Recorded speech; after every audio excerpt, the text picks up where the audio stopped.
Dun Shows World. Welcome to Shows World Gamers, Josh here, and as this week draws to a close, I wanted to take a moment to look at this week's new game releases, gaming announcements, and a few news stories. If this is your first time on the channel, make sure you hit that subscribe button to join in on the fun. Alright gamers, as always, we'll start off with this week's new game releases. High on Life is a game I have been looking forward to playing since it was announced. This first-person shooter from Squanch Games and the creator of Rick and Morty is out now on PC, Xbox One, Xbox Series S and X, including Game Pass Day 1. I did play the game on the channel, so hit the link at the end of this video to check out some gameplay and my initial thoughts on this game. Crisis Core Final Fantasy VII was released this week and is a remake of the 2007 PSP game. The Square Enix RPG is available now on Nintendo Switch, PC, as well as PlayStation 4 and 5. I never actually got a chance to play the original release of this title, and I'm looking forward to checking this out when I get a chance. Next up, Wavetale was released this week on the Nintendo Switch, PC, PlayStation 4 and 5, as well as Xbox systems. That would be Xbox Series X and S, as well as Xbox One. The game is a story-driven action game where you explore the open seas battling sea monsters and protecting the residents of an island. Grime received a console release this week on Nintendo Switch, PlayStation 4 and 5, as well as Xbox One and Xbox Series systems. The game was critically acclaimed when it was released on PC. It is a Metroidvania-style game, but has garnered the Soulsborne comparison when it comes to the difficulty. Gris. I think that's how you say it. It's Gris. It is a platform adventure game. It was released this week from a Spanish developer called Normata Studio, and it's being published by Devolver Digital. The game was released on PC, Nintendo Switch, PlayStation 4 and 5, Xbox One, and Xbox Series systems. The game sounds pretty different as it seems to be more of an exploration-driven game without any combat. Next up, let's take a look at some gaming announcements. Now, TT Isle of Man Right on the Edge 3 was revealed with an impressive looking trailer showing off some impressive realistic looking visuals. This awesome looking street motorcycle racing game is scheduled for release in May of 2023 on PC, Nintendo Switch, PlayStation 4 and 5, and Xbox One, as well as Xbox Series S and Xbox Series X. Now, a game called Redemption Reapers was also unveiled this week. The game is a dark fantasy simulation that takes place in a medieval world. At first look, it appears this game was going to play like the Diablo-style game, but after more research, it appears this will be a turn-based strategy game. The game is scheduled for a February 2023 release on PC, Nintendo Switch, as well as PlayStation 4 and PlayStation 5. Now, for the younger gamers out there, we did get an announcement for DC Justice League Cosmic Chaos, the fun-looking beat-em-up which allows you to take control of Batman, Superman, or Wonder Woman, is definitely geared towards a younger audience. The game is scheduled for release on March 10th, 2023 on the Nintendo Switch, the PC, the PlayStation 4 and 5, as well as on the Xbox One and Xbox Series S and X.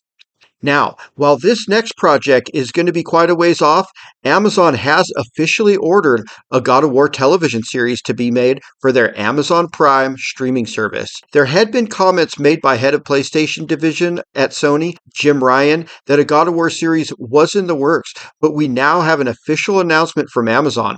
Although details are scarce, we will definitely be keeping our eyes on this for more information when we do get it. We'll let you know here on the channel. Now, Horizon Forbidden West had a trailer dropped unveiling its new DLC Burning Shores, which takes place in future Los Angeles, as we saw the Hollywood sign getting destroyed by a giant machine in a really cool looking scene. Now, unfortunately, Sony has announced this week that that new DLC will only be available on PS5. So if you purchase the PS4 version of this game, you will not be able to play the DLC. Alright gamers, let's finish up with a few news stories from this week in gaming.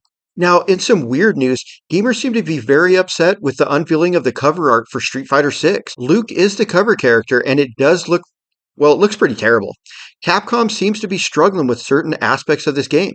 Now, the game itself, the gameplay and stuff, it looks awesome. But when they originally announced the game, the logo was super generic and it really got bashed online. And now the cover art is receiving similar backlash. In some interesting PS5 console news, it appears a third model may be joining the model with a disk drive and the digital only no disk drive version. This new model will actually have a removable disk drive. The idea here seems to be that you could buy the model as a non disk drive digital version, but have the ability to add a disk drive at a later date. I like this idea, and it just replacing the digital only PS5 makes a lot of sense. Word has come that these consoles are already in the hands of testers, so this news does seem to have some validity.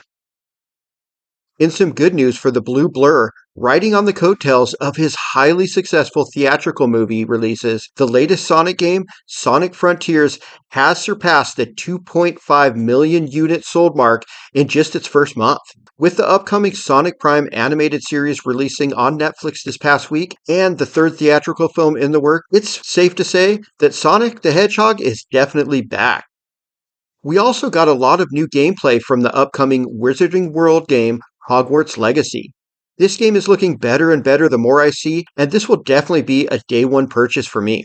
Unfortunately, depending on what console you plan to play the game on, you may have to wait a little bit longer. Now, the PS5 and Xbox Series systems, as well as the PC version, will all be released on that regular date of February 10th. Unfortunately, the PS4 and Xbox One versions have been delayed until April 4th, and the Nintendo Switch version got pushed all the way back to July 25th.